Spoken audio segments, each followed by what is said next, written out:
Hello जी, राम राम जी सभी को। जय संतोषी माँ।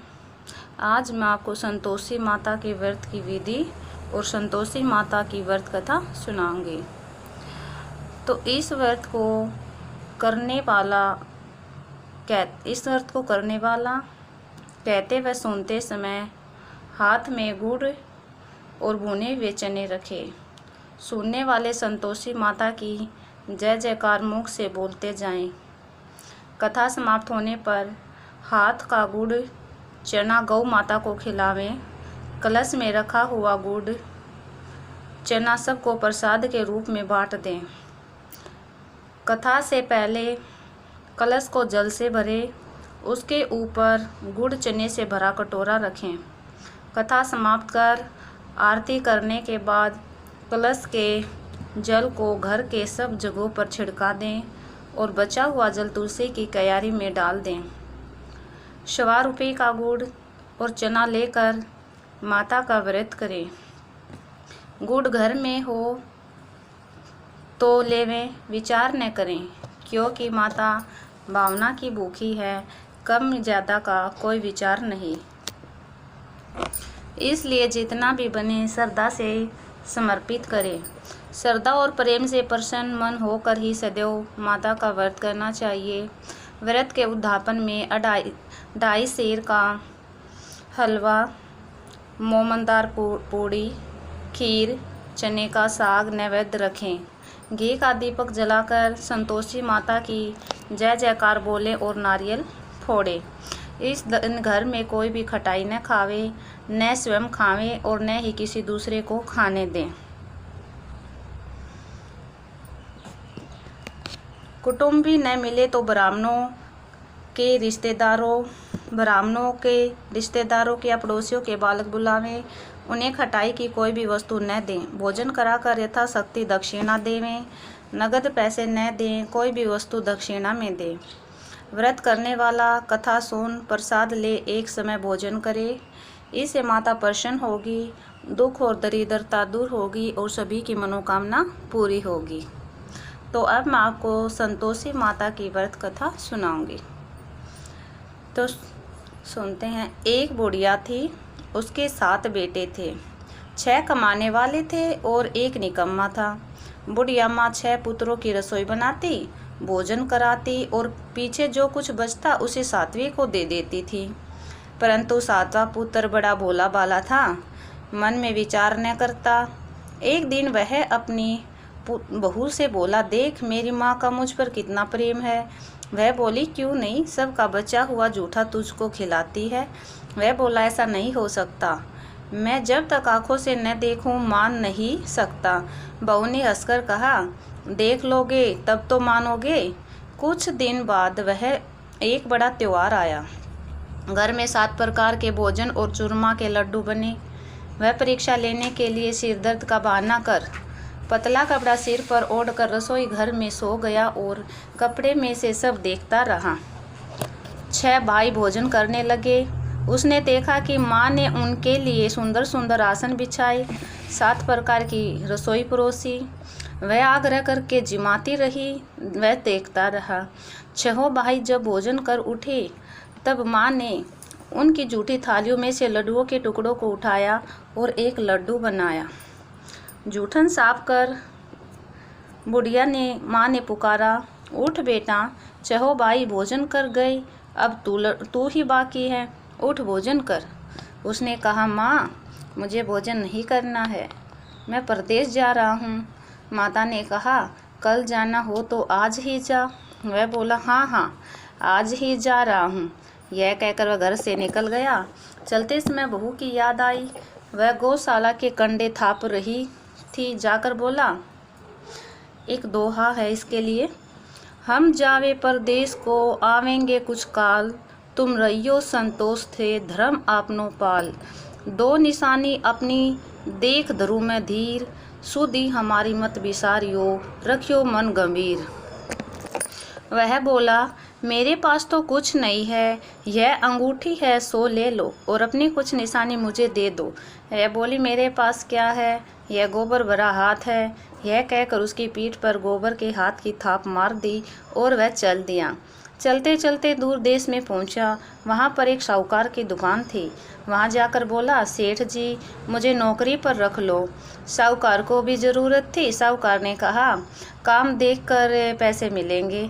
साहूकार की नौकरी मिल गई उसको। वह सवेरे 7 से 12 बजे रात्रि तक काम करने लगा। कुछ दिन में दुकान का लेन देन, हिसाब किताब और ग्राहकों को माल बेचना सारा काम करने लगा। साहूकार के 7-8 नौकर थे। वे सब चक्कर खाने लगे। यह तो बहुत होशियार बन गया है। सेठ ने भी काम देखा और 3 महीने में ही उसे मुनाफे का साझेदार बना लिया। 12 वर्ष में वह नामी सेठ बन गया और मालिक द्वारा कारोबार उस पर छोड़कर बाहर चला गया।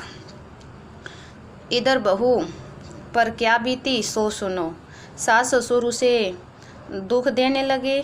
सारे घर का काम कराकर उसे लकड़ी लेने जंगल में भेज देते। इस बीच घर की रोटियों के आटे में से जो बूर निकलता उसकी रोटी बनाकर रख दी जाती और फूटे नारियल की नरेली में पानी। इस तरह दिन बीतते रहे। एक दिन वह लकड़ी लेने जा रही थी। रास्ते में बहुत सी स्त्रियां संतोषी माँ का व्रत कर रही थी। वहाँ वह खड़ी होकर कहने लगी, बहनों यदि तुम किस देवी का व्रत करती हो? इसके करने से क्या पुण्य होता है? इस व्रत को करने की क्या विधि है?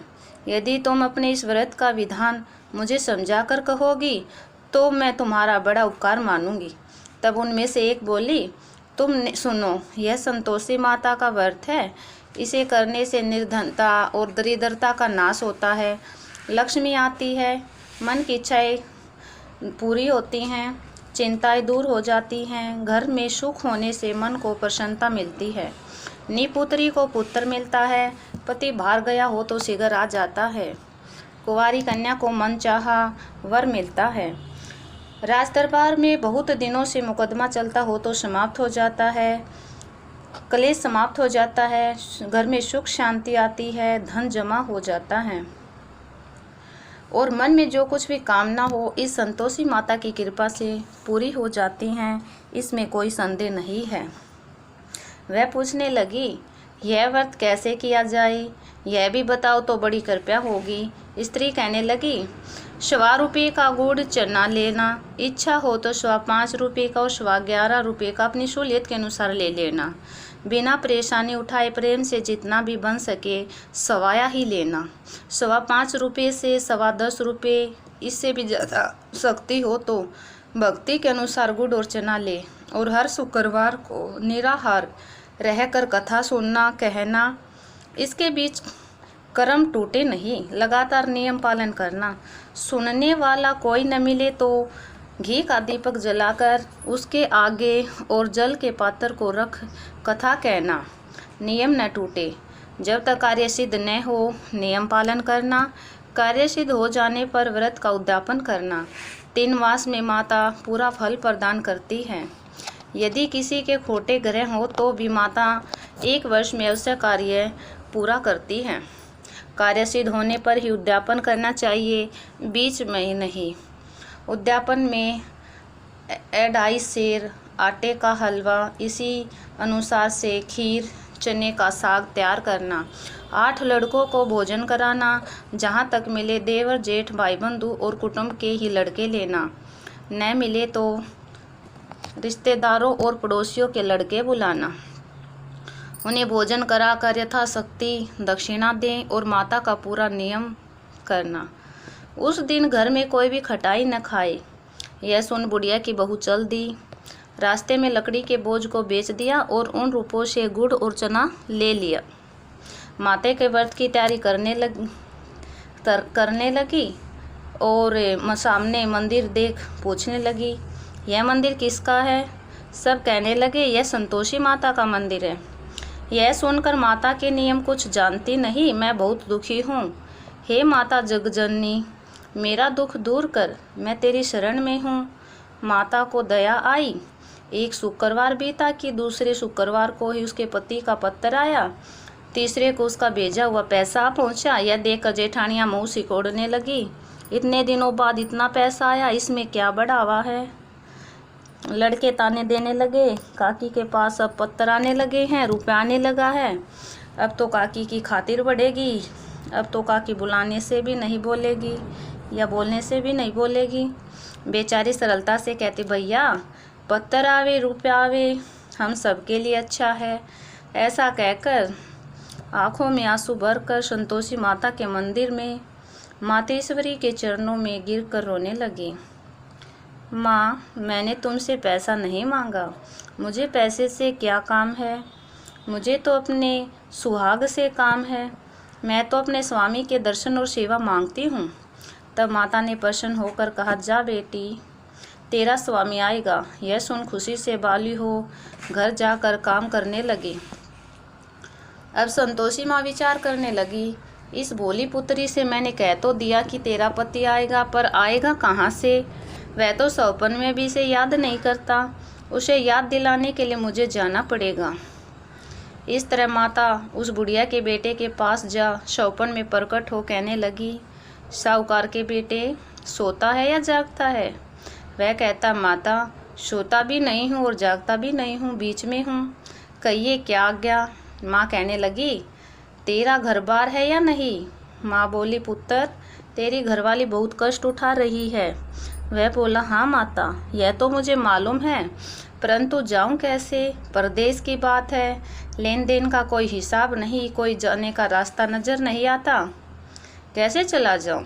माँ कहने लगी, मेरी बात मान, सवेरे नहा धोकर संतोषी माता का नाम ले, घी का दीपक जला दंडवत कर दुकान पर जा बैठना। देखते देखते तेरा सारा लेन देन चुक जाएगा, जमा किया माल बिक जाएगा, सांझ होते होते धन का ढेर लग जाएगा। अब तो वह सवेरे बहुत ही जल्दी उठ मित्र बंधुओं से अपने सपने की बात कहता है। वे सब उसकी बात अनसुनी कर हंसी उड़ाने लगते हैं। कई सौपन भी सच्चे होते हैं। एक बूढ़ा बोला, देख भाई, मेरी बात मान, इस तरह सच या झूठ कहने के बदले देवता ने जैसे कहा है वैसा ही करने में तेरा क्या जाता है? अब बूढ़े की बात मानकर नहा धोकर संतोषी माता को दंडवत कर घी का दीप जलाकर दुकान पर जा बैठा। थोड़ी देर में वह क्या देखता है कि देने वाले रुपया लाए, लेने वाले हिसाब लाए। कोठे से भरे सामानों के खरीदार नगद में सौदा करने लगे। शाम तक धन का ढेर लग गया। मन में माता का नाम ले प्रसन्न होकर घर जाने के वास्ते गहना कपड़ा सामान खरीदने लगा। यहाँ के काम से निपटा घर को रवाना हुआ। उधर उसकी बहू बेचारी जंगल में लकड़ी जो लेने जाती है, लौटते वक्त माता के मंदिर पर विश्राम करती है। वह तो उसका रोज रुकने का स्थान ठहरा। दूर से धूल उड़ी देखकर वह माता से पूछती, हे माता, यह धूल कैसी उड़ रही है? माँ कहती है, हे पुत्री, तेरा पति आ रहा है। अब तू ऐसा कर, लकड़ियों के 3 बोझ बना, एक नदी के किनारे रख, दूसरा मंदिर पर और तीसरा सिर पर। तेरे पति को लकड़ी का गट्ठा देखकर मोह पैदा होगा, वह यहाँ रुकेगा, नाश्ता पानी बना खाकर माँ से मिलने जाएगा। तो लकड़ी का बोझ उठाकर जाना और बीच चौक में गट्ठा डालकर 3 आवाज़ जोर से लगाना, लो सासू जी, लकड़ियों का गट्ठा लो, भूसी की रोटी दो, नारियल के खोपड़े में पानी दो। आज कौन मेहमान आया है? माँ की बात सुन वह बोली, बहुत अच्छा माता जी। कहकर प्रसन्न मन हो लकड़ियों के 3 गट्ठे ले आई, एक नदी के तट पर रख दिया, एक माता के मंदिर में। इतने में वह मुसाफिर आ पहुँचा। सूखी लकड़ी देख उसकी इच्छा हुई कि अब यहाँ निवास करे और भोजन बना खीर खा पी कर गाँव को चले। इस प्रकार भोजन बना विश्राम ले गाँव को गया। उसी समय बहू सिर पर लकड़ी का गट्ठा लिए आती है, उसे आंगन में डाल जोर से 3 आवाज़ देती है, लो सासू माँ, लकड़ी का गट्ठा लो, भूसी की रोटी दो, नारियल के खोपड़े में पानी दो। आज कौन सा मेहमान आया है? यह सुनकर उसकी सास अपने दिए हुए कष्टों को भुलाने हेतु कहती है, बहू ऐसा क्यों कहती हो? तेरा पति ही तो आया है, आ बैठ, मीठा भात खाकर कपड़े गहने पहन। इतने में आवाज़ सुनकर स्वामी बाहर आता है और अंगूठी देख व्याकुल हो जाता है। माँ से पूछता है, यह कौन है? माँ कहते, बेटा यह तेरी बहू है। आज 12 वर्ष हो गए जब से तू गया है, तब से सारे गांव में जानवर की तरह भटकती फिरती है। कामकाज घर का कुछ करती नहीं, 4 समय आकर खा जाती है। अब तुझे देखकर भूसी की रोटी और नारियल के खोपड़े में पानी मांग रही है। वह लज्जित हो बोला, ठीक है माँ, मैंने इसे भी देखा और तुझे भी। अब मुझे दूसरे घर की चाबी दो, मैं उसमें रहूँगा। ठीक है बेटा, जैसी तेरी मर्जी। यह कहकर माँ ने चाबी का गुच्छा पटक दिया। उसने ताले का गुच्छा लेकर दूसरे कमरे को खोलकर सारा सामान जमाया। एक दिन में ही वह राजा के महल जैसा ठाठ बाट बन गया। अब क्या था, वह सुख भोगने लगी। तत्पश्चात अगला शुक्रवार आया। उसने अपने पति से कहा, मुझे माता का उद्यापन करना है। उसका पति बोला, बहुत अच्छा, खुशी से कर लो। तुरंत ही वह उद्यापन की तैयारी करने लगी। जेठ के लड़के को भोजन के लिए कहने लगी। उसने मंजूर किया, परंतु जेठानी अपने बच्चों को सिखलाती है, देखो रे, भोजन के समय सब लोग खटाई मांगना, जिससे उसका उद्यापन पूरा न हो। लड़के जीवने गए, खीर पेट भर कर खाई, परंतु बात याद आते ही कहने लगे, हमें कुछ खटाई खाने को दो। खीर खाना हमें भाता नहीं, देख कर अरुचि होती है। लड़के उठ खड़े हुए और बोले, पैसे लाओ। बोली बहू कुछ जानती न थी, 100 ने पैसे दे दिए। लड़के उसी समय उठ करके इमली ले खाने लगे। यह देखकर बहू पर माताजी ने कोप किया। राजा के दूत उसे पति को पकड़कर ले गए। जेठ जेठानी मनमाने खोटे वचन कहने लगे। लूट लूट कर धन इकट्ठा कर लाया था, सो राजा के दूत उसे पकड़कर ले गए हैं। अब सब मालूम हो जाएगा जब जेल की रोटी खाएगा। बहू से यह वचन सहन नहीं हुए। रोती रोती माता के मंदिर में गई। कहने लगी, माता तुमने यह क्या किया, हंसा कर क्यों रुलाने लगी हो। माता बोली, पुत्री तूने उद्यापन करके मेरा व्रत भंग किया है, इतनी जल्दी सब बातें भुला दी। वह कहने लगी, माता भूली तो नहीं हूँ, ने कुछ अपराध किया है। मुझे तो लड़कों ने भूल में डाल दिया, मैंने भूल से उन्हें पैसे दे दिए, मुझे क्षमा करो। माँ बोली, अब भूल मत करना। वह बोली, अब भूल नहीं होगी। अब बताओ वे कैसे आवेगी। माँ बोली, पुत्री जा, तेरा पति तुझे रास्ते में ही आता मिलेगा। वह निकली, रास्ते में पति आता मिला। उसने पूछा, तुम कहाँ गए थे। वह कहने लगा, इतना धन जो कमाया है उसका टैक्स राजा ने मांगा था, वह भरने गया था। वह प्रसन्न हो बोली, भला हुआ, अब घर चलो। कुछ दिन बाद फिर शुक्रवार आया। वह बोली, मुझे माता का उद्यापन करना है। पति ने कहा, करो। वह फिर सेठ के लड़कों से भोजन को कहने लगी। जेठानी ने 1-2 बात सुनाई और लड़कों को सिखा दिया कि तुम लोग पहले ही खटाई मांगना। लड़के खाना खाने से पहले ही कहने लगे, हमें खीर खाना नहीं बाती, जो बिगड़ता है कुछ खटाई खाने को दो। बहू बोली, खटाई खाने को नहीं मिलेगी, खाना हो तो खाओ। यह कहकर ब्राह्मणों के लड़के बुलाकर भोजन कराने लगी। यथाशक्ति दक्षिणा की जगह एक एक फल उन्हें दिया और इसे संतोषी माता प्रसन्न हो गई। माता की कृपा होते ही 9वें मास उसको चंद्रमा के समान सुंदर पुत्र प्राप्त हुआ।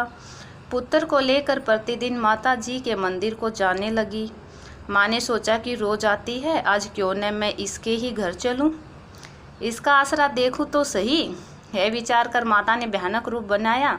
गुड़ और चने से सना मुख, ऊपर से सूंड के समान होठ, उस पर मक्खियाँ भिनभिनाती जा रही हैं।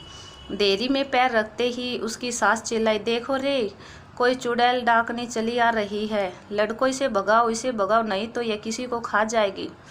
लड़के डरने लगे, चिल्लाकर खिड़की बंद करने लगे।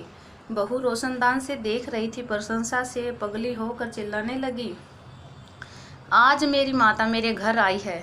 यह कहकर बच्चे को दूध पिलाने से हटती है। इतने में सास का क्रोध फूट पड़ा। वह मेरी बहू से देखकर कैसे उतावली हुई, जो बच्चे को पटक दिया। इतने में माँ के प्रकोप से जहाँ देखा वहाँ लड़के ही लड़के नजर आने लगे। बहू बोली, माँ जी, मैं जिनका व्रत करती हूँ यह वही संतोषी माता है। इतना कर झट से सारे घर के किवाड़ खोल दिए। सब ने माता के चरण पकड़ लिए और विनती कर कहने लगे, हे माता, हम मूर्ख हैं, हम अज्ञानी हैं, तुम्हारे व्रत की विधि हम नहीं जानते, तुम्हारा व्रत भंग कर हमने बड़ा अपराध किया है। हे माता, आप हमारे अपराध को क्षमा करें। इस प्रकार माता प्रसन्न हुई। हे माता, बहू को जैसा फल दिया है वैसा सबको देना। यह कथा कहे या सुने उसका मनोरथ पूर्ण हो। बोलो संतोषी माता की जय। इस कथा में एक दोहा प्रचलित है। ग्रंथ करोड़न में कहा है ये सब का सार, भ्रम सत्य जग झूठ है, जीवन ही ब्रह्म निहार। जीवन से जीवित जगत, माता खेलत खेल, भ्रम रूप पहचान लो, कटे जगत की जेल। तो जय संतोषी माँ। इसी के साथ हमारी शुक्रवार की व्रत कथा पूरी हुई। जो भी माता और बहन श्रद्धा और सम्मान से शुक्रवार का व्रत करती हैं वे इस कथा को अवश्य ही सुने और अपने दोस्तों के साथ शेयर करें। अगर आपको व्रत कथा अच्छी लगे तो इसे लाइक करना, शेयर करना और हर रोज़ कथाएं सुनने के लिए चैनल को सब्सक्राइब ज़रूर करना। धन्यवाद।